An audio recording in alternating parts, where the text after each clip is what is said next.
अस्सलाम वालेकुम स्टूडेंट्स। दुरुशी पढ़ लें।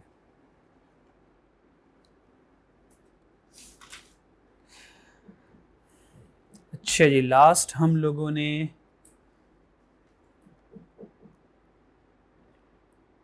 लेबर के ऊपर बात की थी।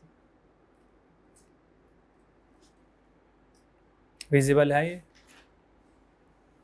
लफ्ज़ नज़र आ रहे हैं? सही, ठीक है। इसमें कोई मसला तो नहीं है? बात समझ आ गई? ठीक है, बाकी क्वेश्चन देखते हैं इंशाल्लाह, वहाँ समझ लीजिएगा।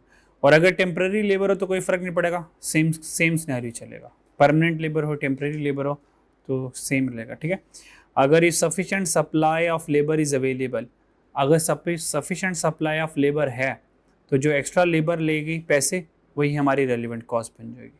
ठीक है, if sufficient supply of labour not available है, अगर हमारे पास लेबर अवेलेबल नहीं है तो हम क्या करेंगे? Shift labour from existing work to new job. ठीक है, उसको पुराने काम से रोक देंगे, उसको भाई नया काम कर ले, अब उसकी जगह खाली हो जाएगी। अगर रिप्लेसमेंट अवेलेबल है तो जो उसकी रिप्लेसमेंट में नई लेबर आएगी उसके लिए एक्स्ट्रा पैसे जो खर्च होंगे वो रेलिवेंट कॉस्ट हो जाएगी। अगर तो रिप्लेसमेंट अवेलेबल नहीं है, जो कंट्रीब्यूशन लॉस होगा और कॉस्ट ऑफ जो लेबर होगी, ये दोनों मिलके कंट्रीब्यूशन, ये दोनों मिलके हमारे रेलिवेंट कॉस्ट बन जाएंगे। ठीक है, अब इसकी एग्जांपल्स देखते हैं। A special job require 500 unit of a product B16. Each unit required 3 hour of skill labor. एक स्पेशल जॉब है, हमें कितने यूनिट्स बनाने हैं?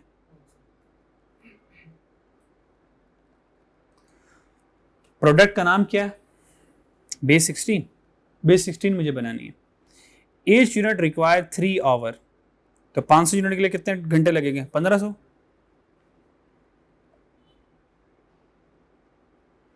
तो 500 यूनिट के लिए 15 आवर्स लगेंगे।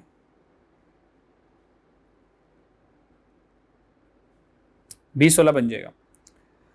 3 hour of skill labour and 2 hour of semi skill labour and 5 hour of unskilled labour. Clear हो गया? एक यूनिट बनाने के लिए 3 घंटे लगेंगे स्किल लेबर के, 2 hour of semi skill labour and 5 hours of unskilled labour. Clear? अच्छा जी, स्किल लेबर्स कितनी है?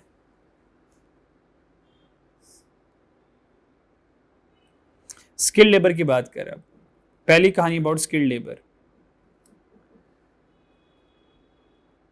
Company has already hired the worker who possesses relevant skill. Company ने क्या किया? पहले ही स्किल्ड वर्कर को हायर कर लिया और बेसिक वेज रेट क्या तय हुआ उनसे? 200 पर आवर देंगे। 70% of the wage rate is paid in case of idle hour. जब वो काम नहीं करेंगे तो सिर्फ 70% पैसे मिलेंगे, और जब वो काम करेंगे तो फिर 100%, यानी कि अगर वो आइडल है तो 70 है, जब वो नया काम करेंगे तो 30% हमें फर्दर और देना पड़ेगा ताकि 100% उनका बन जाए। 70 तो दे ही रहे हैं उनको। For the period of job entity has 800 surplus hour. भाई कितने सरप्लस घंटे आ गए हमारे पास? Any overtime will be paid at basic rate plus 20%। Overtime जो है वो बेसिक रेट प्लस 20% उनको ओवर टाइम जो है वो दिया जाएगा। क्लियर? अच्छा जी, फिर इसके बाद सेमी स्किल की कहानी है कि फिर स्किल क्या आ गई? कैलकुलेट करना है कि total relevant cost for the labour, total relevant cost for the labour for this job. इस जॉब के लिए टोटल जो रेलिवेंट कॉस्ट है वो हमारी रेलिवेंट कॉस्ट जो टोटल होगी वो क्या होगी? ये बात समझ लगती है मेरी? अच्छा जी,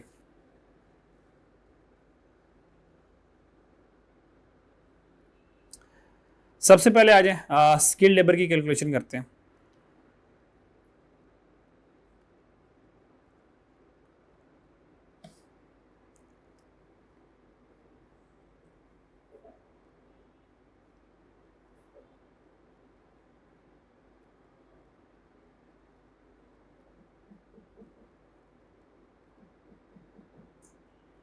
अगर हम स्किल लेबर की बात करें तो हमारे प्लस सरप्लस आवर कितने पड़े हुए हैं? सरप्लस आवर कितने पड़े हुए? 800। 800 घंटे इसका मतलब ये होगा, 800 घंटे इसका मतलब ये होगा वो वेले बैठे होंगे, आइडल बैठे होंगे। अगर ये 800 घंटे वेले बैठे हुए हैं तो 70% तो इनको ऑलरेडी पैसे मिल रहे होंगे। अगर हम इनको न्यू जॉब पे लगाएं तो एक्स्ट्रा कितने मिलेंगे फिर? 30% मिलेंगे, क्योंकि 70% तो इनकेस ऑफ आइडल उनको मिल ही रहे हैं। और अगर ये जो B16 के लिए इनको इस्तेमाल करें तो फर्दर 30% देना पड़ेगा, 800 का 30% देना पड़ेगा। और 1 घंटे कितने पैसे बनते हैं? 200 रुपये। तो अगर मैं स्किल्ड लेबर को B16 में इस्तेमाल करूं तो कितने सरप्लस घंटे पड़े हुए? 800 पड़े।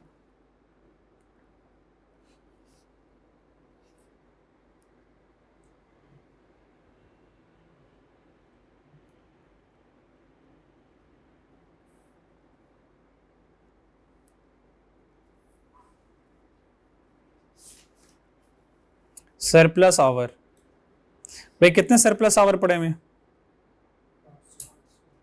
और इसका 30% और 1 घंटे का 200। कितना आंसर आया? 48,000। ये हमें एक्स्ट्रा देने पड़ेंगे अगर मैं इसको स्किल्ड लेबर को B16 में इस्तेमाल करता हूं। सही है, ये एक्स्ट्रा देने पड़ेंगे। इसका मतलब ये जो है, अगर मैं 500 यूनिट का ऑर्डर आता है तो स्किल्ड लेबर कितने घंटों में 500 यूनिट बनाने वाली है? 1500 घंटों में, है ना। वो 1500 घंटों में से 800 तो सरप्लस है, तो फिर 700 क्या करना पड़ेगा? मिनते तरले करके ओवर टाइम लगाना पड़ेगा। अगर ओवर टाइम ना लगाते तो फिर कोई रिप्लेसमेंट सोचता मैं फिर। सही है, 500 यूनिट स्किल्ड लेबर 1500 घंटों में बनाएगी, और अगर 1500 घंटों में बनाती है तो 800 तो सरप्लस पड़ा हुआ है, तो 700 के लिए क्या करूंगा? उनसे कहूंगा यार ओवर टाइम लगा लो ताकि 1500 घंटे पूरे हो जाए। ठीक है, ओके। अगर वो ओवर टाइम लगाती है तो ओवर टाइम का पैसे कितने मिलेंगे? बेसिक का 20% ज्यादा मिलेगा, तो ठीक है 700 आ गया over time.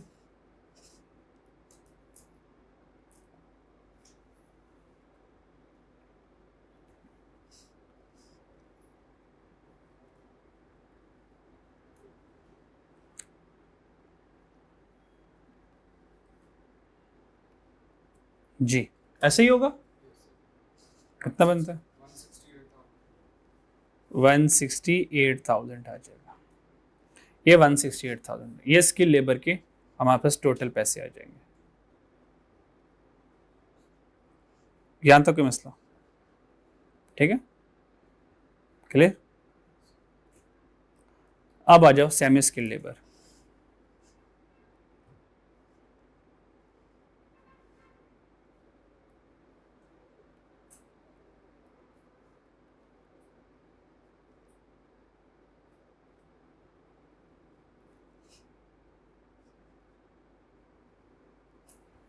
Semi skilled labour, semi skilled labour पर आ जाए।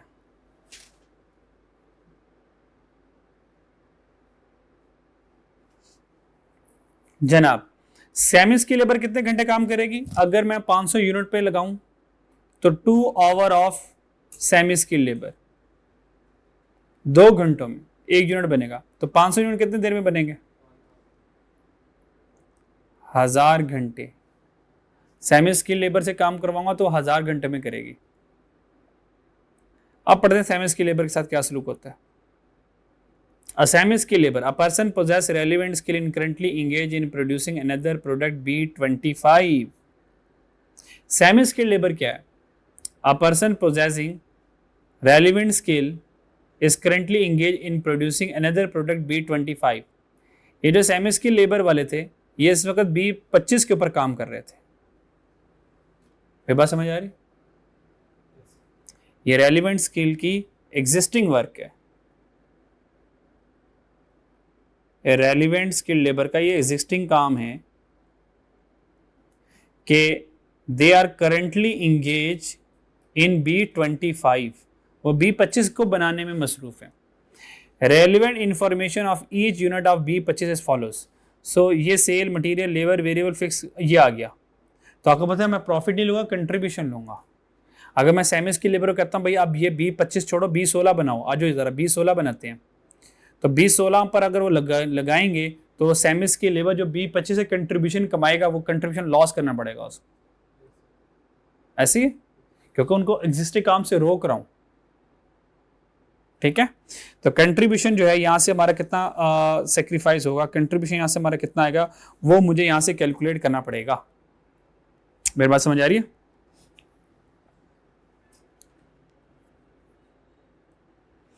जी, कंट्रीब्यूशन कितना आता है?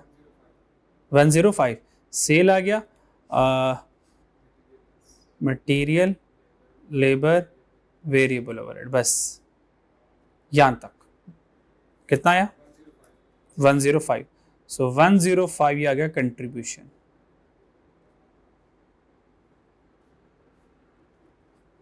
यहां तक कोई मसला? अच्छा, बेसिक वेज कितनी लेगी? In order to produce B16, production of B25 must be stop during that period. इसका मतलब अगर मैं B16 पे काम करवाऊंगा उनसे तो B25 को रोकूंगा, तो इसकी रेलिवेंट कॉस्ट की कंट्रीब्यूशन लॉस इसकी रेलिवेंट कॉस्ट बनेगी, कंट्रीब्यूशन लॉस इसकी रेलिवेंट कॉस्ट बनेगी। बात समझ आ रही? अच्छा जी, तो अगर सेमी स्किल से B16 बनवाऊं तो वो कितने पैसे लेंगे? Sufficient unskilled labour is available in the market, the wage rate of ₹40 per hour, 40 per hour.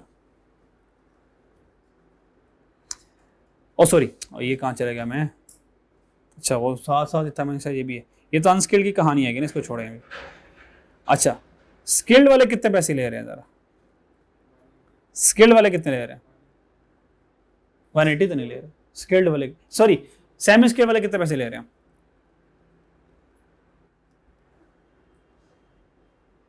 Semi skill वाले पर आवर क्या रेट? हाँ, 60 पर आवर।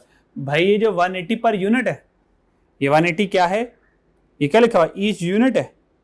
सो ये 180 पर यूनिट है, तो मुझे तो पर आवर चाहिए, तो ₹60 पर आवर है, ये रेट है उनका। बात समझे मेरी? तो आज फिर तो सेमी स्किल लेबर क्या आएगा? 1000 घंटे काम करेंगे, 1000, ये बेसिक वेज आ जाएगी उनकी,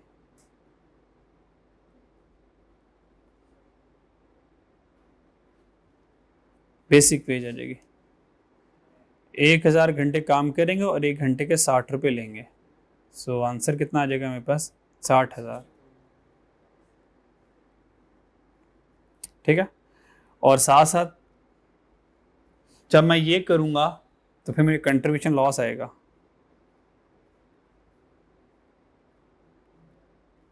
कंट्रीब्यूशन लॉस आएगा। कंट्रीब्यूशन लॉस कैसे आएगा जी? कंट्रीब्यूशन लॉस कैसे आएगा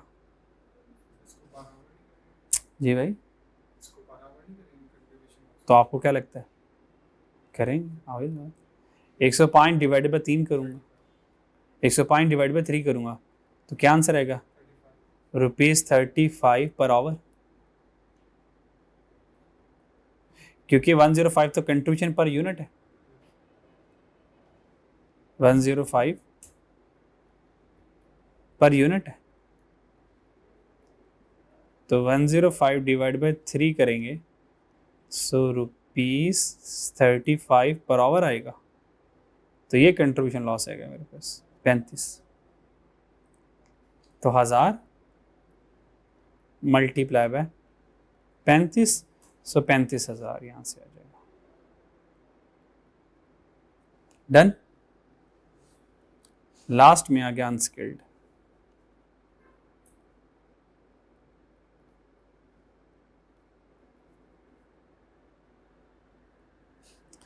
और अनस्किल्ड कितने घंटे में काम करेगा यार?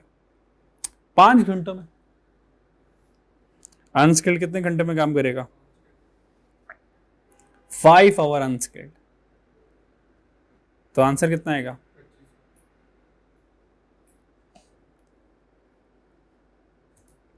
2500 घंटे लेगा।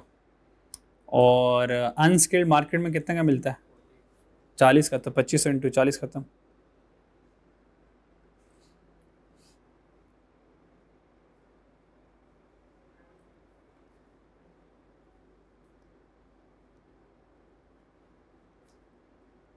क्या आंसर है?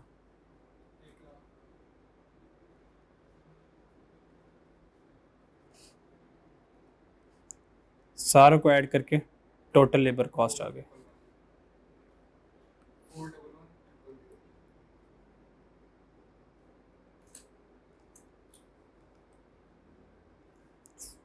फॉर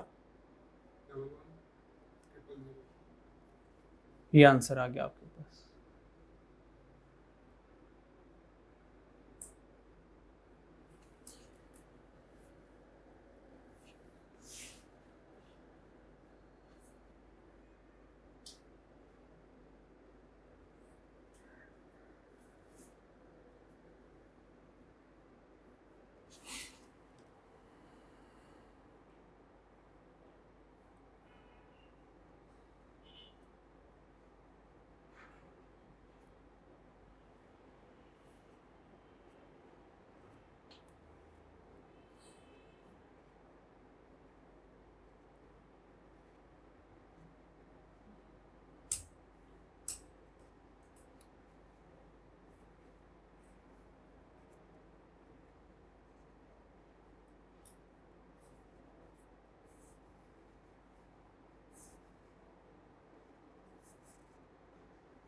चलें आगे।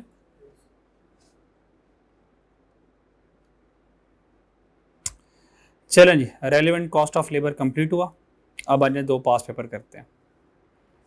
टाइची लिमिटेड पर आ जाएं, ऑटम 12 पे।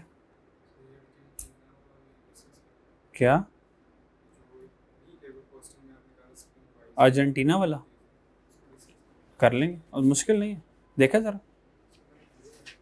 अच्छा मसला आता है, ठीक है डिस्कस कर लेंगे। बस ये करवा लो फिर इसके बाद इंशाल्लाह। ये भी लेबर रेलिवेंट के देख लेते हैं।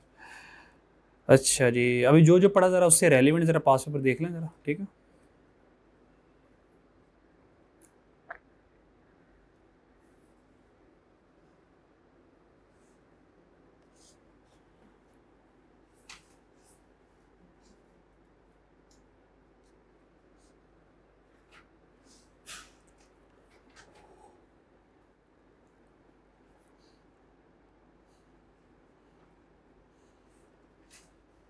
आ जाए ज़रा पास पेपर 1 पे, टाइची लिमिटेड पे आ जाए।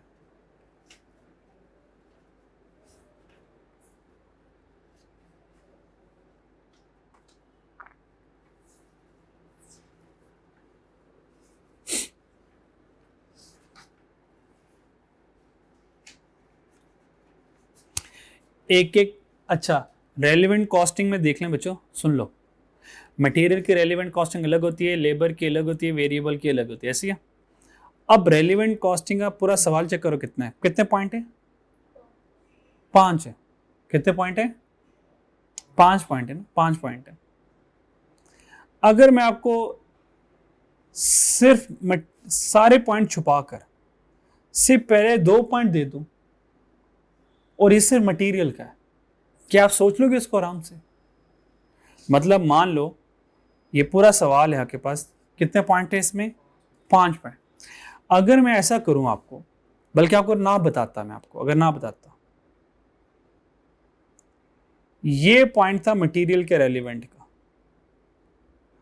अगर मैं यहां से इसको निकालता और जो अभी हमने मटेरियल की रेलिवेंट कॉस्टिंग पढ़ी वहां पर एग्जाम्पल में आपको ये कहता भाई कर लो, क्या आप कर लेते? सिर्फ मटेरियल की रेलिवेंट कॉस्टिंग कर लेते? क्या मुश्किल होती? हो जाता। अच्छा, फिर इसी तरह नीचे वाला पॉइंट नंबर 3 लेबर का यहां से काट के, अभी लेबर की हमने रेलेवेंट कॉस्टिंग पढ़ी, सिर्फ लेबर की, अभी जैसे मैंने भी स्किल्ड, सेमी स्किल्ड, अनस्किल्ड करवाया, इस तरह को ये पूछता तो आराम से उनसे कर लेते, क्योंकि लेबर के बारे में सोच रहे थे। फिर वेरिएबल को सेपरेट सोच लेते, तो क्वेश्चन आसान लगता है मुश्किल लगता।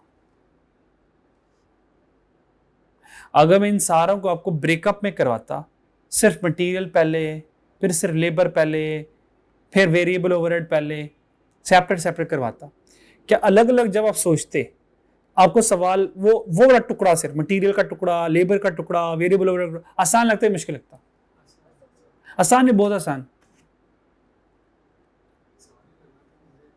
क्योंकि आप सिर्फ मटेरियल के बारे में सोच रहे हो ना यार। अगर मैं आपको सिर्फ मटेरियल का टुकड़ा दूं, आपका दिमाग लेबर की तरफ जाएगा, सारी कहानी मटेरियल की रहेगी ना। नहीं समझा पा रहा जो मैं समझाना चाह रहा हूं असल में। और अगर मैं सिर्फ लेबर का टुकड़ा दूं, आप सिर्फ लेबर के बारे में सोचोगे, तो सोचना आसान या मुश्किल? आसान, हाँ यही मैं कह रहा हूं, यही समझाना चाह रहा हूं। सारे सवाल को साइमल्टेनियस सोचोगे तो सवाल मुश्किल होता है। और सिर्फ ये मटेरियल को हल कर लो, सिर्फ उसका सिर्फ लेबर को हल कर लो, सिर्फ वेरिएबल को हल कर लो, अलग अलग सोच लो, अलग अलग हल कर लो, पूरा सवाल हो गया खत्म।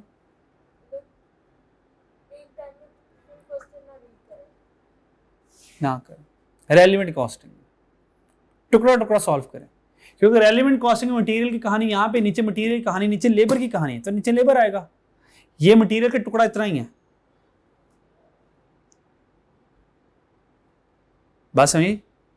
अगर मैं ये कह रहा हूं कि अगर मैं आपको, बल्कि मुझे ऐसा कर लेना चाहिए था, मैं लेट हो गया, मुझे ऐसा करना चाहिए था कि टाइची लिमिटेड में से ये टुकड़ा उठाता और मटेरियल की एग्जांपल में डाल देता है इसको, और कहता बच्चों खुद सॉल्व करो, आप लोगों ने कर लेना था, क्योंकि ताज़ा आपने मटेरियल पढ़ा हुआ था, है ना।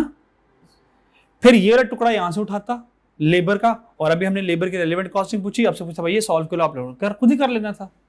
बस समझ आ रही है? फिर वेरिएबल का यहां से टुकड़ा उठाता, वेरिएबल के ओवरहेड में पूछ लेता, तो वो भी आप कर लेते। जब आप अलग अलग कर लेते, फिर मुझे आपको यहां पे लेकर चाहिए था, फिर मैं कहता देखो आपने पहला सवाल देखो खुद ही कर लिया सारा।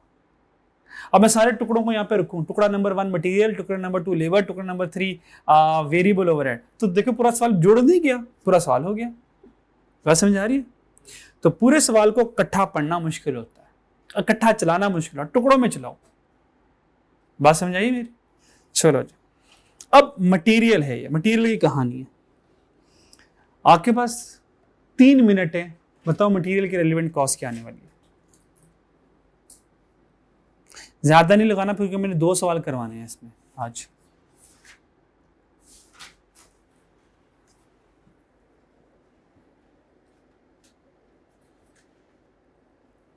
ये लफ्ज देखें पढ़े जा रहे हैं, धुंधले तो नहीं है। हाँ, उसको मैंने कहा था थोड़ा डार्क कर दे ताकि ये रीडेबल हो।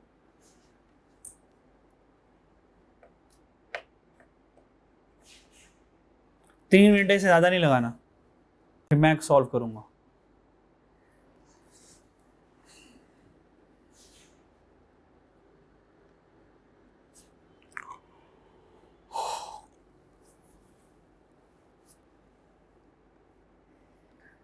ये पहले से 2 पॉइंट पढ़ने, 2 पॉइंट मटेरियल की कहानी के हैं।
चले हो गया, चले मैं करवाता हूँ। आने ज़रा यहाँ पे आ जाओ। Taichi limited is engage in the manufacturing of specialised motor. हम मोटर बनाते हैं, specialised motor. The company has been asked to provide a quotation for building a motor for large textile industrial unit in Punjab. हमने एक motor लगानी है, motor बनानी है। Following information has been obtained by TL's technical manager in a 1 hour meeting with the potential। ये सारी meeting आ गई। The manager is paid an annual salary equivalent to 2500 per 8 hour a day। कहता हर रोज 8 घंटे manager काम करेगा और उसको हम क्या करेंगे, 2500 जो है वो पे करेंगे। ठीक है, ये एनुअल सैलरी है उसकी। बात समझ आ रही? अच्छा जी, अगर ये एनुअल सैलरी है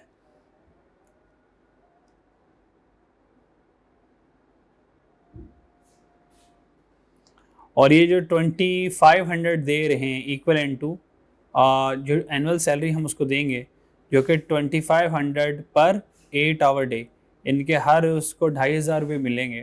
ठीक है, अब ये हमारे लिए फिक्स रहेगा क्योंकि पूरे साल एनुअल है। अब यहाँ पे हम स्पेशलाइज मोटर बनाएं ना बनाएं, कितनी बनाएं कितनी ना बनाएं, इसका उससे कोई ताल्लुक नहीं है। ठीक है, मैनेजर को क्या मिल रहे हैं, इतने पैसे मिल रहे हैं। अगर मैनेजर के पैसे मिल रहे हैं तो ये हमारे लिए रेलिवेंट कॉस्ट नहीं होगी क्योंकि यहाँ पे ये एनुअल सैलरी हमारे लिए क्या बन गई, फिक्स कॉस्ट बन गई।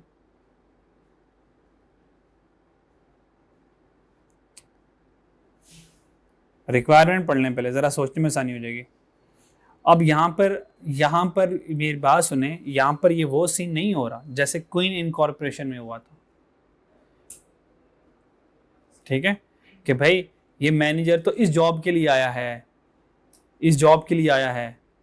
ठीक है, यहाँ पे हमने ये देखना है कि कौन रेलिवेंट है कौन रेलिवेंट नहीं है। सवाल की रिक्वायरमेंट चेक करें जरा। Compute the relevant cost of producing textile motor. Motor को बनाने के लिए कौन सी रेलिवेंट कॉस्ट है। Give brief reason for the inclusion और एक्सक्लूजन ऑफ एनी कॉस्ट। कौन सी कॉस्ट एक्सक्लूड होगी कौन सी इंक्लूड होगी, उसको जरा रीजन भी बता दें। तो हमने कहा टेक्सटाइल मोटर का बनाना उसके लिए मैनेजर की जरूरत नहीं है। क्या ख्याल है?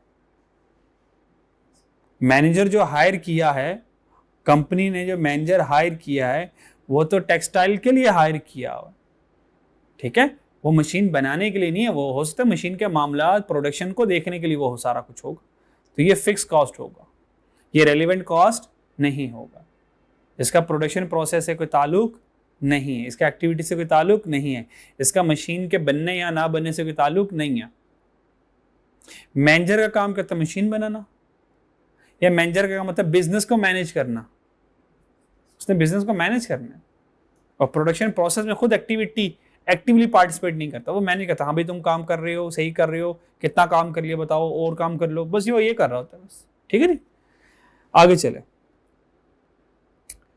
मटेरियल रेलिवेंट कॉस्ट है मोटर बनाने के लिए, क्योंकि मैं मोटर बना रहा हूं। अब मोटर के लिए देखना है रेलिवेंट कौन है रेलिवेंट क्यों नहीं। क्या मोटर बनाने के लिए मैनेजर को सालाना सैलरी देना रेलिवेंट है? नहीं है। अच्छा, मैं मैनेजर को सैलरी नहीं दूंगा, क्या मोटर नहीं बनेगी मेरी? बन जाएगी। सही। चलिए, मैनेजर को सैलरी दूंगा, क्या मोटर ज्यादा बन जाएगी? नहीं भाई, जितनी मटेरियल लेबर लगेगा उतनी मोटर ज्यादा बनेगी। नंबर 1 पर है the motor would require 120 feet of wire C. Motor बनाने के लिए मुझे क्या चाहिए? 120 फीट ऑफ वायर सी चाहिए।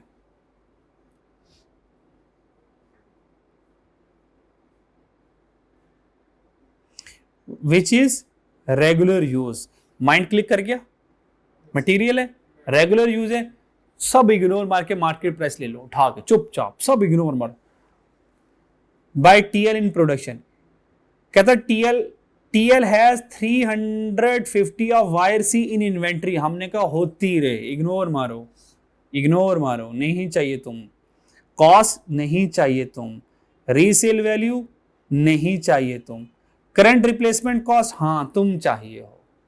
देखा कैसे हम टारगेट इग्नोर करते गए डायरेक्ट मार्केट प्राइस को उठा लिया, दैट इज दी 68। तो तुम चाहिए हो और तुम कीमती, तुमने कहा तुम्हारी वजह से रेगुलर यूज तुम्हारी वजह से हमने किसी को नहीं पढ़ा, किसी को नहीं देखा, बस समझ। और यहां से 68 को उठा लिया हमने चुपचाप, सही है। बाकी सारे कंफ्यूज करने के लिए मुझे आए। रेगुलर यूज है तो स्टॉक में है नहीं है, market price will be the relevant cost. तो रेलेवेंट कॉस्ट क्या आ गई इसकी जी बच्चों, 120 मल्टीप्लाई बाय 68। यहां तो कोई मसला, इसका फॉर्मेट बनाने की जरूरत है मुझे या बस ऐसे ही कर दूं 120 मल्टीप्लाई बाय 68? अलग अलग करना है, हालांकि सारों ने अलग अलग चलना है। यहाँ पे कितना आंसर आया? 8160। ठीक है भाई, ये सोल्यूशन ही चल रहा है साथ साथ, इसको खुद ही आप डिसिप्लिन में ले आना। ठीक है, अब आ जाए आगे। 50 kg of another material viz wire D. ठीक है, कहता है कि मुझे एक अनदर मटीरियल चाहिए। ये मटीरियल विज, ये विज की मटीरियल नहीं है, जैसे डैटीज होता है ना, डैटीज होता है। ठीक है, कोई कॉलन शॉलन सेमी कॉलन आ जाए, पॉज आ जाए, तो ये वो है। कहता है 50 kg of material that is wire D, ये लिखा हुआ है सब। तो मटीरियल विज कोई नहीं है, पंचुएशन है। तो हमें क्या चाहिए? 50 kg मटीरियल चाहिए, और कौन सा मटीरियल चाहिए? Wire D. और साथ में क्या चाहिए? 30 अदर स्मॉल कंपोनेंट चाहिए। ठीक है, would also be required by TL for the motor wire. आगे, wire D would be purchase from supplier at 10 per kg। ये तो पुरानी कॉस्ट होगी 10 पर kg तो। ठीक है, wire D would be purchase, sorry wire D जो हम परचेज करेंगे ना सप्लायर से, यानी कि परचेज प्राइस आएगी वायर डी की। The supplier sell a minimum quantity of 60 kg per order. Supplier कहता है भाई हम मिनिमम तो 60 kg बेचते हैं, पर मुझे कितनी चाहिए? पर सप्लायर कितनी देगा? 60। तो फिर मैं क्या करूंगा? 60 खरीद लूंगा क्योंकि वो मिनिमम ही 60 दे रहा है, 10 फालतू अपने पास रख लूंगा फिर। However, the remaining quantity of wire D will be no use of TL। उसका कोई यूज नहीं है after the completion of contract, तो वो बस कोई यूज नहीं है। और द अदर स्मॉल कंपोनेंट का क्या करना है फिर? वो मार्केट से कितने रुपए के मिलते हैं? 80 रुपए पर कंपोनेंट मिलते हैं। तो इसकी रेलिवेंट कॉस्ट कितनी होगी? सप्लायर कितनी हमें देगा वायर? 60, और एक वायर कितने की है? 10 की आएगी।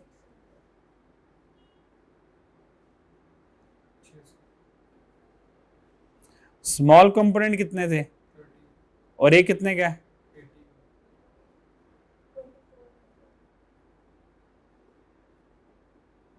टोटल कितना आ गया? 3000 आ गया,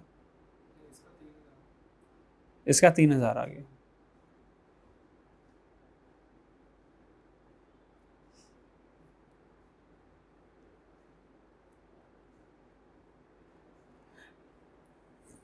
बस ठीक है, अलग अलग टोटल तो चाहिए नहीं। उसने कौन सा टोटल रेलिवेंट कॉस्ट पूछा है? Computer relevant cost.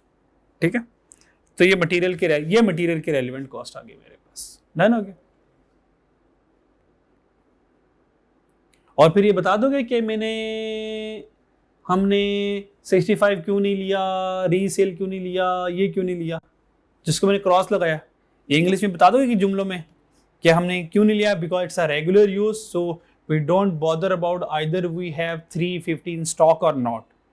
Okay, so when the material is in regular use, so it's irrelevant either we have in stock or not. तो बस इंग्लिश में इसको बता देना उसको। ठीक है, and why we ignore the resale value? Why we ignore this resale value? Because the material is the regular use, तो irrelevant, the sale value, resale value of wire C is irrelevant for us, क्योंकि इसका maximum benefit नहीं देखना। और maximum benefit किसका देखते हैं? जो मटेरियल रेगुलर यूज का नहीं होता। हाँ, तो ये रेगुलर यूज में, तो इसको बेचूंगा क्यों? इसको तो प्रोडक्शन में लगाऊंगा रेगुलर यूज में। Okay, and why we know 65? Because it's the historical cost, it's a past cost, purchasing cost of the 150 wire. नहीं 150 वायर नहीं, 300 फीट वायर। ये जो हमने पहले 300 ऑफ वायर खरीदी थी पहले पास में, उसकी परचेज कॉस्ट है। तो it's irrelevant for us because it's a historical cost, not the current market price. Of the wire, ठीक है। ऐसे कुछ इंग्लिश में एक एक जुमले में उसको बता देना, ठीक है नहीं, क्योंकि रिक्वायरमेंट में लिखा है ना उसने। ब्रीफ रीजन दे दो कि इंक्लूड एक्सक्लूड क्यों कर रहे हो, हर एक छोटा छोटा एक एक जुमले में बता दो बस, बहुत लंबी छोटी इंग्लिश लिखने की जरूरत नहीं। सेकंड थर्ड पॉइंट पे आते हैं, लेबर वाला पे।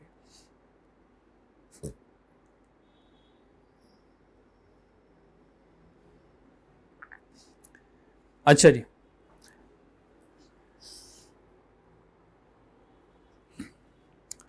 the manufacturing process would require 250 hour of skilled labor and 330 machine hour। Manufacturing process में क्या चाहिए मुझे अब, 250 आवर स्किल लेबर चाहिए और उसके बाद 30 मशीन, यानी कि दोनों काम 250 स्किल लेबर आवर लगेंगे और 30 मशीन आवर लगेंगे। The skill worker are paid at a guarantee wage. ये गारंटी वेज का पता है, अगर तुम आइडल भी बैठे रहोगे उतने पैसे मिलने तुम्हें, ठीक है, बात समझ आ रही। The skilled worker are paid a guaranteed wage of ₹20 per our. Guarantee veg क्या भाई, 20 रुपए पर आवर मिलने, इससे कम नहीं मिलने, ठीक है जी। And the current spare capacity available with TL such class of worker is 100 direct labor hour। ये वेले पड़े हुए हमारे पास।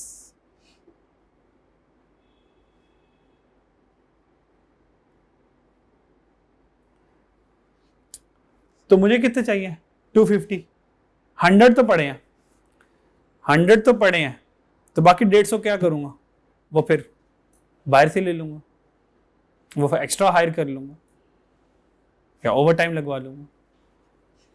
However, additional labor hour may be obtained by either paying overtime, जैसे कभी मैंने कहा भाई टोटल कितने हमें घंटे चाहिए थे यार,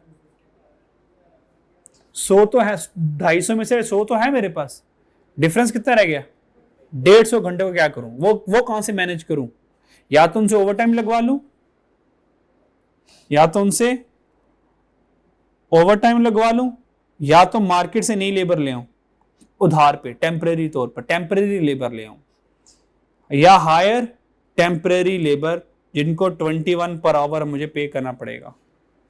और अगर मैं टेम्परेरी वर्कर लेकर आता हूं, these worker would require 5 hour of supervision, तो उनको 5 घंटे सुपरविजन करनी पड़ेगी, और वो जो सुपरवाइजर होगा who would be paid over time 20 per our, तो 5 घंटे की सुपरविजन उनके ऊपर लगेगी और हर सुपरविजन पर आवर 20 रुपए एक्स्ट्रा लगेंगे। अगर हम ये बाय से टेम्परेरी लेबर लेकर आए, हमारी लेबर तो नहीं है ना, तो ये तो नहीं काम करेंगे, है ना, तो इनको काम करवाने के लिए तो सुपरवाइजर चाहिए होगा जो इनके ऊपर निगरानी करे, इनसे काम करवाए, ठीक है, तो इनको काम करवाने के लिए फिर एक्स्ट्रा हम पे करेंगे, ठीक है।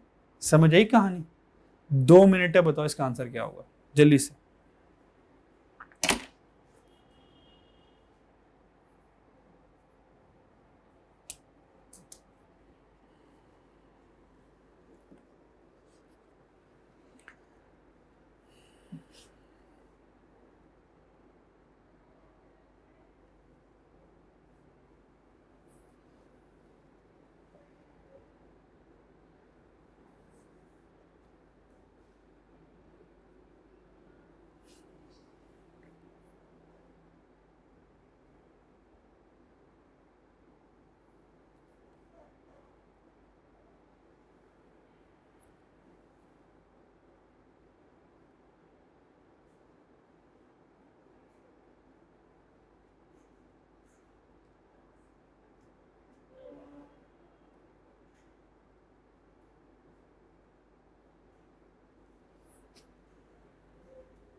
टेम्परेरी वर्कर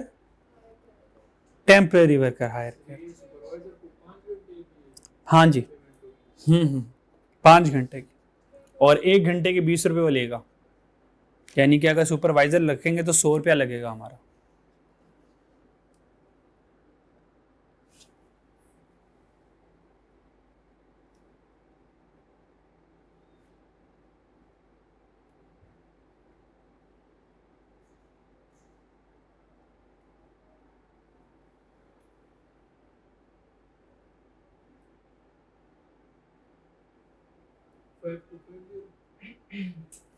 चेक करते हैं, आ जाए जरा।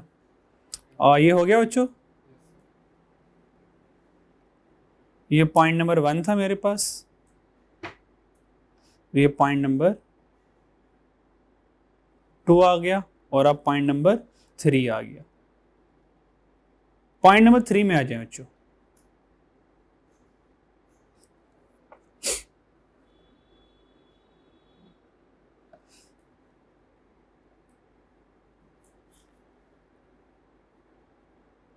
आवर नीडेड 250 घंटों में से 100 घंटे माइनस कर देंगे, तो 150 घंटों की मुझे जरूरत है। अब कहानी चलेगी 150 घंटे की, आवर नीडेड, जो मुझे घंटों की जरूरत पड़ रही है।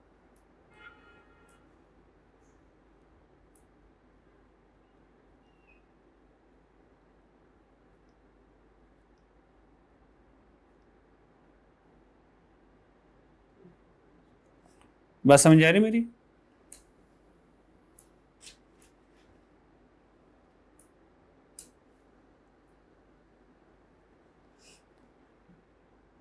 ये टेढ़ा क्यों लिखा जा रहा है यार? अच्छा जी, 250 आवर्स हैं, -100 इज इक्वल टू 150 आवर्स। अब ठीक है, ठीक हो गया। 150 आवर्स की कहानी है, गारंटीड वेज है, गारंटी वेज है। तो भाई ये जो 100 डायरेक्ट लेबर आवर मेरे पास सरप्लस में है, ये जो 100 वाले सरप्लस में, इनको काम पे लगा दूंगा, ठीक है। और पहले ये पूरे पैसे ले रहे हैं, जब इनको काम पे लगा दूंगा तब भी उतने पैसे लेंगे, तो काम पे लगाने के इसका तो कोई एक्स्ट्रा खर्चा नहीं आ रहा। No extra amount for this 100।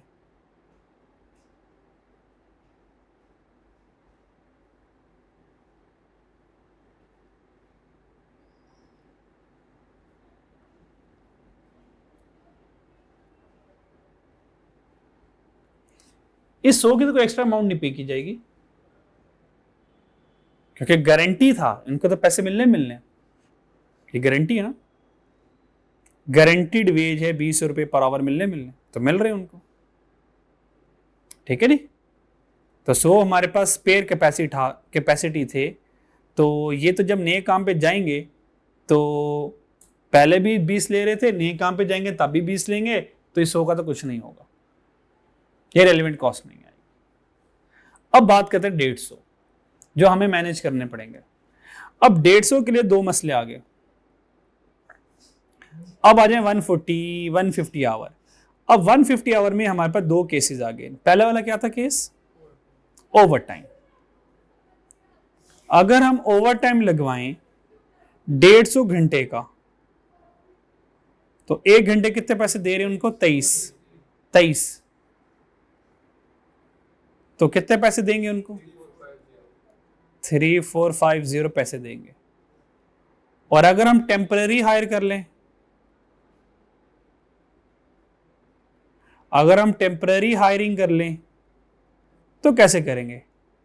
150 multiply by 21, answer कितना आया?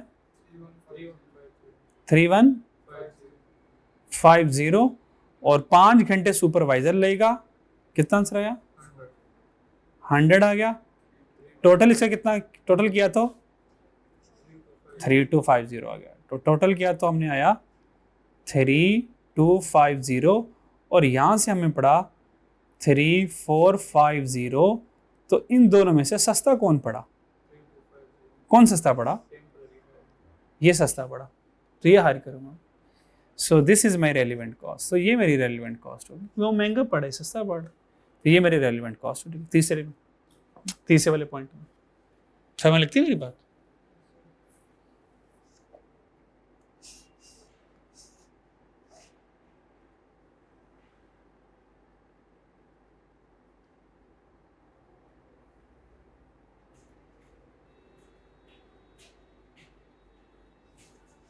ठीक है, कोई मसला तो नहीं?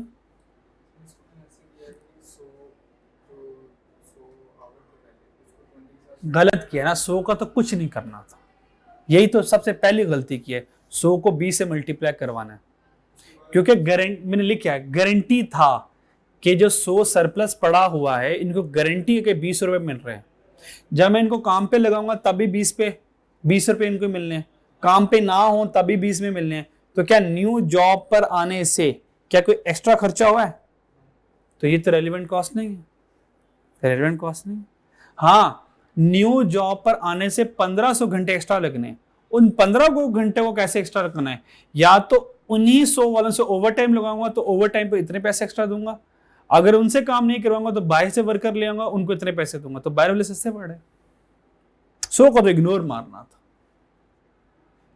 इग्नोर, 100 को इग्नोर करना था, ये इग्नोर होगा।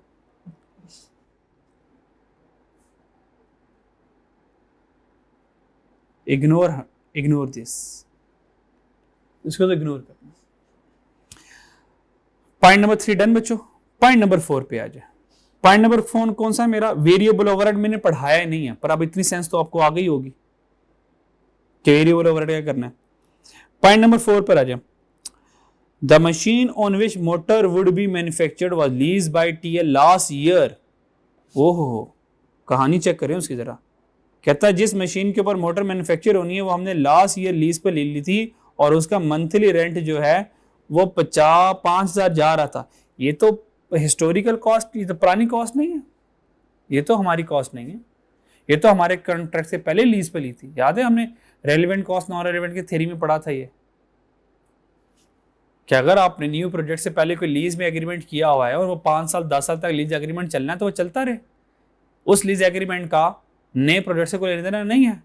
तो ये मेरे ख्याल में हमारी गेम का हिस्सा नहीं बनेगा 5,000, ये तो क्योंकि हमारे प्रोजेक्ट से पहले का लीज एग्रीमेंट हुआ हुआ है।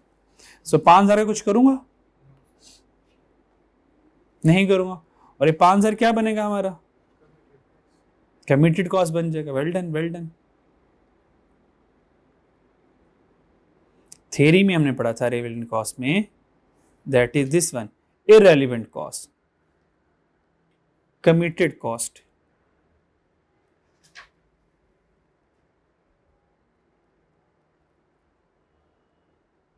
So this is the committed cost।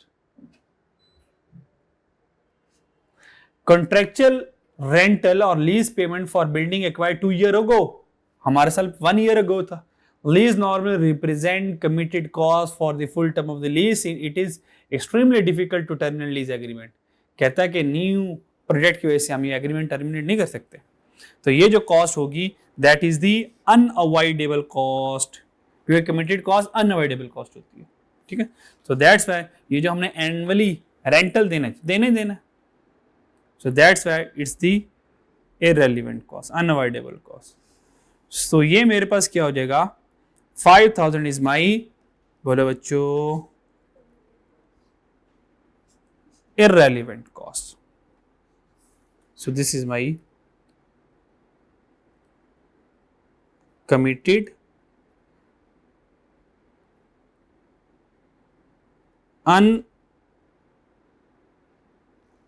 unavoidable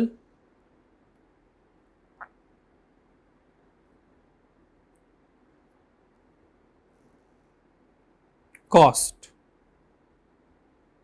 तो इसको मारेंगे हम इग्नोर, है ना। It has a spare capacity of 100 hour per month. तो मेरे पास स्पेयर कैपेसिटी कितनी है? 100 hour per month, 100 hour per month. ठीक है, अच्छा जी। The variable running cost of machine is, ओ ये वाली बात कीमती आई है। The variable running cost of machine rupees 15 per hour, 15 per hour. अब ये जो variable running cost of machine है, ये तो वेरिएबल कॉस्ट है, और वेरिएबल कॉस्ट तो रेलिवेंट कॉस्ट है। बताइए यहां से टोटल कॉस्ट कैसे आएगी? 15 पर आवर है, 15 मल्टीप्लाई बाय, हाँ यस, 15 मल्टीप्लाई बाय 30, क्योंकि मैन्युफैक्चरिंग प्रोसेस के लिए यहां से देखो 30 मशीन आवर चाहिए सिर्फ। सो इस 30 का ताल्लुक इससे है, इस 30 का ताल्लुक इस 15 से। इसका मतलब पॉइंट नंबर 4 में मशीन रनिंग कॉस्ट जो आएगी, variable machine running cost, so 30 multiply by 15, that is the 450। और लास्ट में फिक्स ओवरहेड, फिक्स ओवरहेड आ गया तो चुपचाप इग्नोर मार दो इसको, फिक्स ओवरहेड तो लेना ही नहीं है, बेशक इसकी बेसिस पे क्यों ना हो। ये तो ओए आ रहे हैं ना, नहीं लेंगे हम, ये फिक्स ओए आ रहे हैं, इग्नोर करेंगे। Done, so question done. So this is Hitachi limited. देखें कहीं पे मुश्किल आती है, कोई भी चीज़ कोई पूछनी हो।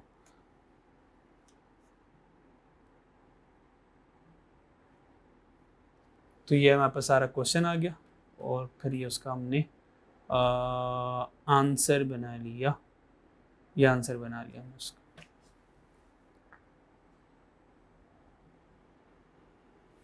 बात समझ लगती है मेरी?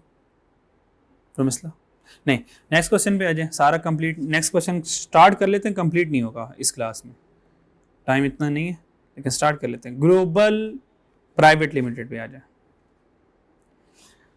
ग्लोबल पे आ जाए जनाब।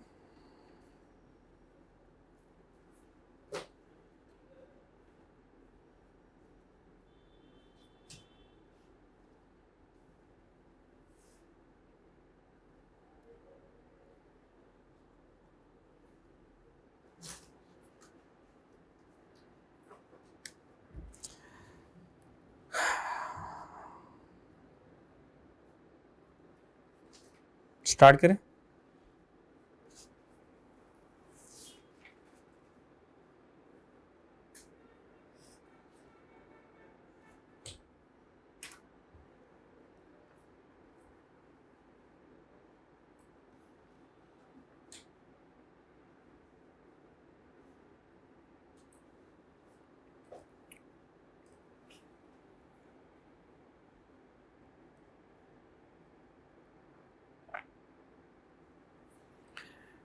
पूरे सवाल को तोड़ दो 3 हिस्सों में।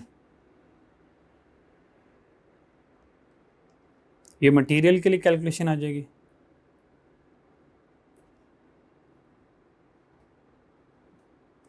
ये लेबर के लिए कैलकुलेशन आ जाएगी।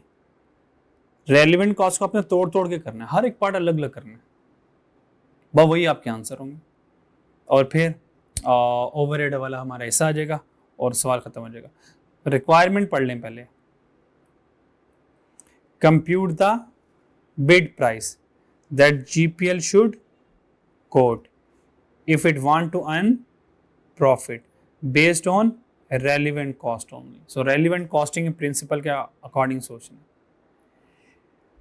20% of selling price, that is the profit.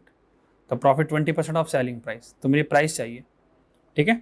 और प्राइस कैसे आएगी? जब मुझे कॉस्ट पता चलेगी, तो कॉस्ट पता चलूंगा, वहां से ग्रोसिंग करके सेलिंग प्राइस तक पहुंच जाऊंगा, तो मुझे सेलिंग प्राइस चाहिए असल में। बात समझ आ रही है बच्चों मेरी कि नहीं आ रही? रिक्वायरमेंट की समझ आई या नहीं आई? समझ लगी? अब मुझे क्या करना है?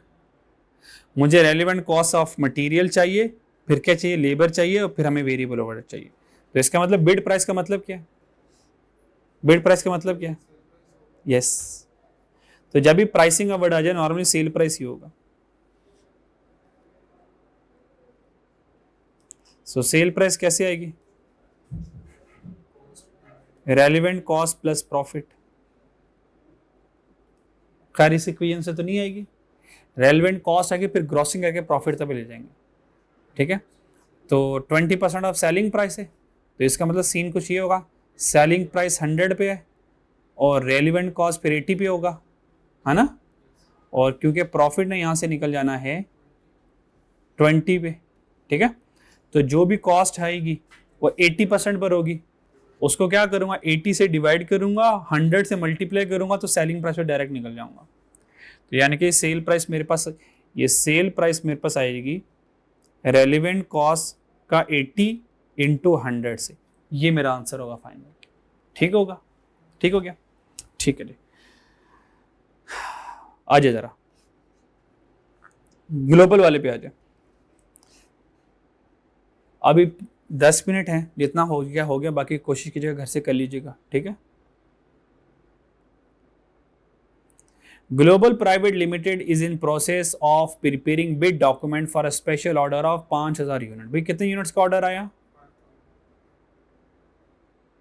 Of a new product zeta बनाने हैं 5000।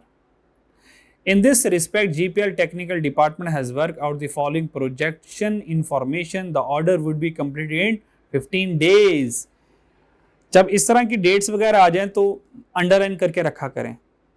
हो सकता है कोई ऐसा खर्चा दे दे जो 30 दिनों का हो, तो उसको डिवाइड बाय 2 करूंगा, 15 दिनों पे लेकर आऊंगा।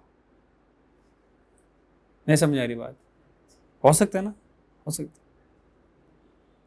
और ऐसा कोई खर्चा जो 5 दिनों का हो, उसको मल्टीप्लाई बाय 3 करके 15 दिनों पे ले जाऊंगा, क्योंकि सारा कुछ 15 दिनों में पड़ा हुआ है। ये जो 5000 जीटा बनेंगे ये 15 दिनों में बनेंगे, तो सारे खर्चे किस लिहाज से होंगे? 15 दिनों के लिहाज से होंगे। सारे खर्चे किस लिहाज से होंगे? 15 दिनों के लिहाज से होंगे। JPL है sufficient stock of material required to produce zeta बनाने के लिए कहता है मेरे पास वादू मटेरियल पड़ा हुआ है। Material A B C 3 material मेरे पास पड़े हुए हैं। नंबर 1, क्वांटिटी रिक्वायर्ड कितनी है जीटा बनाने के लिए? Original purchase price, original purchase price कितने की थी? क्या ओरिजिनल परचेज प्राइस हमें चाहिए होती है?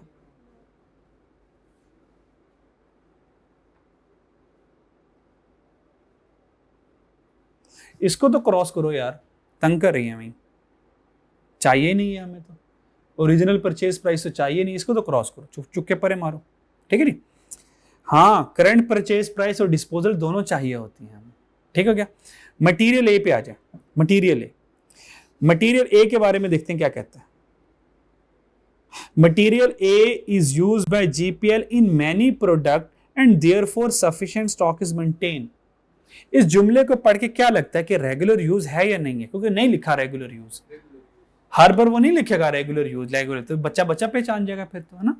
तो अब सेंस ले, यहां से सेंस क्या बन रही है, क्या ये रेगुलर यूज में है या नहीं है?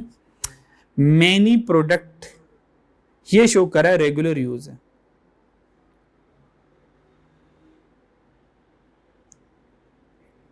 मैनी प्रोडक्ट शो कर रेगुलर, अगर ये रेगुलर यूज में है तो ठीक है, इसकी चुपचाप परचेज प्राइस ले लूंगा। तो क्या करूंगा 5000 मल्टीप्लाई बाय 200, कहानी खत्म। बात मेरी समझ आ रही है कि नहीं आ रही? जी बच्चों आगे चले। नेक्स्ट हमारे पास क्या है? Material B. नेक्स्ट क्या है? Material B. मटेरियल बी के बारे में पढ़े जरा। Material B has no use, brake लगाएं। कहता मटेरियल बी का कोई यूज नहीं है, मटेरियल बी का कोई यूज नहीं है। अगर कोई यूज नहीं है तो फिर देखो हमने क्या क्या सोचना है, पहले सोच लो मुझे क्या सोचना है, पहले ही सोच लो कि मुझे क्या सोचना है। अगर मटेरियल बी का कोई इस्तेमाल नहीं है तो हमने कहा यार मटेरियल बी का मैक्सिमम फायदा कैसे होगा मुझे? मैक्सिमम फायदा कंपैरिजन होगा परचेज प्राइस, इन दोनों में से जो लोअर होगा वो रेलिवेंट कॉस्ट बनेगी। ऐसे होता था ना। मैक्सिमम फायदा कैसे होता था? एनआरवी से, अल्टरनेटिव प्रोजेक्ट से, सब्स्टिट्यूट से। इन तीनों में से जो मैक्सिमम फायदा आया उसका मुकाबला किससे होगा? परचेज प्राइस से। उन दोनों से जो लोअर होगा वो रेलिवेंट कॉस्ट बनेगी। ऐसे होता था, हाँ या ना? ऐसे भूल यार, चीजों को पक्का रखना ना। देखो अगर चीजों का ना कहानी मेरी जो मैं कहानियां सुना रहा होता हूँ, जो कॉन्सेप्ट बता रहा था, अगर इसको पक्का रखोगे, माइंड में रखोगे, तो देखो सवाल ऑटोमेटिकली भागेगा, ऑटोमेटिकली होगा। अगर आप माइंड में कहानियां नहीं लेकर आओगे ना, जब पास पेपर करोगे तो अड़ जाओगे, रुक जाओगे, सोचा नहीं जाएगा ना। ठीक है, अच्छा जी। अब मटेरियल बी क्या मेरा? हैज नो अदर यूज, का कोई अदर यूज नहीं है in the production of zeta. कहता जीटा के अलावा उसने कहीं पर इस्तेमाल होना नहीं है। अगर जीटा पर इस्तेमाल नहीं होना तो मैक्सिमम बेनिफिट कितने का मिलना है? मैक्सिमम बेनिफिट कितना मिलना है? एनआरवी कितनी है? 135 की। और मार्केट में वो कितना है? मार्केट में कितना है? 175। मार्केट में वो कितना है? 175। तो इन दोनों में से लोअर कौन है? लोअर कौन है? 135। तो लोअर मेरे पास बनेगी रेलिवेंट कॉस्ट। तो ये 135 रेलिवेंट कॉस्ट बन गई। अगर कॉन्सेप्ट माइंड में हो तो देखो एक लम्हे में डिसीजन आ जाता है। अब एग्जाम में बैठ के ना, मैं फिर से कह रहा हूं, एग्जाम में बैठ के ये नहीं सोचना और हम अब गेम खेलते हैं कि अगर हम मार्केट में बेचें तो 135 का बिकेगा, 135 का मार्केट में बेच के फिर 175 का खरीदें तो बेवकूफ है हम। तो हम ऐसा क्यों करूंगा? तो इसका मतलब चुपचाप इसको मार्केट में बेचूंगा और जो मेरे पास मटेरियल भी है उसको जीटा बनाने पे लगा दूंगा। अब ये सारी कहानी लॉजिक सोच के मैंने एट द एंड यही डिसीजन लेना कि 135 मेरी रेलिवेंट कॉस्ट है। ये सारी कहानी सोच के, लॉजिक बनाकर कहानी सोच के यही एट द एंड डिसीजन लेना। तो भाई चुपचाप रूल याद रख लो भाई, मार्केट प्राइस और फायदे में इनमें से जो लोअर होगा वो रेलिवेंट कॉस्ट। एग्जाम में ये चीज साथ लेके जानी है ताकि जल्दी से फैसला करो अगले सवाल में। सवाल को हल करना है, एग्जामिनर को ये नहीं बताना मेरे पास कितनी लॉजिक है। अगर आप ये भी लिख दोगे तो ऑब्वियस बात है सोचेगा यार लॉजिकली आपने सोचा होगा। तो एग्जाम में जैसे हमने प्रोसेस कॉस्ट में शॉर्टकट्स बनाए, मैथ गेम बनाई कि यार एग्जाम में ये चीजें साथ लेके जाओगे, ये होगा तो ये करेंगे, ये होगा तो ये एग्जाम में ये चीजें साथ लेके जानी है। एग्जाम में कहानियां नहीं सोचना, अच्छा लॉजिक ये होगा तो वो होगा, ये होगा। भाई टाइम नहीं है इतना, पेपर ही कंप्लीट नहीं होना ऐसे तो। और बहुत सारे बच्चों का पेपर क्यों रहता है कैफ में? ऐसा नहीं उनको नहीं आता, आता है, टाइम मैनेज नहीं कर पाते, पूरा पूरा सवाल नहीं, स्किप हो गया। वो रीजन ये होती है वो बैठ के कहानियां सोचना शुरू कर देते हैं, तैयारी पक्की नहीं होती। सही है, चलो जी। तो भाई इनमें से रेलिवेंट कॉस्ट कौन सी बनी? 135। तो 3000 को मल्टीप्लाई कर दूंगा किससे? 135 से। ये बी की रेलिवेंट कॉस्ट आ गई मेरे पास। डन हो गया? बात समझ आ रही कि नहीं आ रही? अब आ गया C. The stock of material C was purchase several year ago for another project. ये किसी और प्रोजेक्ट के लिए खरीदा था। It can only be use in the production of Zeta. ये सी जीटा में इस्तेमाल हो सकता है। Otherwise it will have to be dispose at the cost of ₹10 per kg to meet the environmental legislation. चलो जी, इसको तो दफनाने की कॉस्ट आ गई। कहता सी जो है या तो जीटा में इस्तेमाल कर लो, अगर जीटा में इस्तेमाल नहीं करोगे तो इसकी डिस्पोजल कॉस्ट जो है वो ₹10 पर केजी डिस्पोजल कॉस्ट लगेगी, यानी कि उसको खत्म करने की कॉस्ट लगेगी ताकि इन्वायरमेंटल लेजिस्लेशन की वायलेशन ना हो पाए। बस समझ आ रही है? अच्छा जी, अब रेलिवेंट कॉस्ट इसमें से क्या बनेगी? अब रेलिवेंट कॉस्ट इसमें से क्या बनेगी? रेलिवेंट कॉस्ट में से ये बनेगी, ये जो जीटा मेरे पास 2000 केजी मटेरियल सी है, कहता है इसका कहीं इस्तेमाल नहीं हो सकता सवाए जीटा में। अगर ये 2000 केजी में जीटा में इस्तेमाल नहीं करूंगा तो जंगल में जाकर दफना के आऊंगा। अगर 2000 केजी को मैं जीटा में इस्तेमाल नहीं करता तो इसको जाके जंगल में जाके दफनाऊंगा, यहां पे आके इसको दफनाऊंगा। जब यहां पे आके दफनाऊंगा तो 2000 मल्टीप्लाई बाय 10 ये इसको दफनाने की कॉस्ट आएगी। तो अगर मैं ये 2000 केजी को जीटा पे ना लगाऊं तो ये 2000 इंटू 10 20,000 की कॉस्ट आएगी। ठीक है, तो अगर मैं ये बीटा पे लगा दूं तो ये 20,000 का खर्चा सेव हो जाएगा। ये मेरी रेलिवेंट कॉस्ट बन जाएगी। ये मेरी क्या बन जाएगी? रेलिवेंट कॉस्ट बन जाएगी। और रेलिवेंट कॉस्ट में ये मेरे पास 20,000 का एक्सपेंस क्या हुआ? सेव हो गया। अगर ये एक्सपेंस सेव हुआ तो रेलिवेंट इनकम बनी है। रेलिवेंट इनकम बनी है। रेलिवेंट क्या बन गई? अगर ये एक्सपेंस सेव हो गया तो ये मेरे लिए क्या बन गई? रेलिवेंट इनकम बन गई। या रेलिवेंट इनकम बना लो या तो एक्सपेंस में से माइनस कर दो। तो ये जब 20,000 होगा, ये 20,000 क्या होगा? माइनस होगा, ऐसे करके। डन। Material done. बाकी लेबर के लिए कोशिश कर लोगे जी?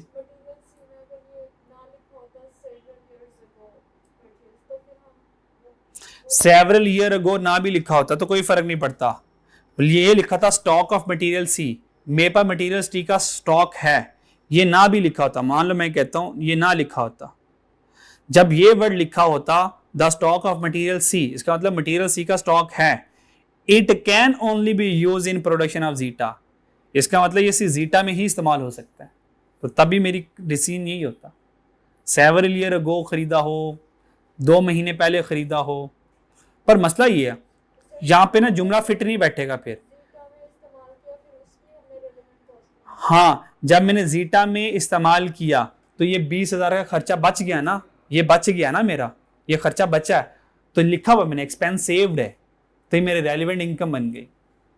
यानी कि जीटा की वजह से 20,000 का खर्चा बच गया, अगर मैं जीटा पे ना लगाता तो 20,000 का खर्चा होता। ठीक है, मैं समझ लग गई? चलो अल्लाह हाफिज, बाकी इंशाल्लाह कल इसको फड़काते हैं।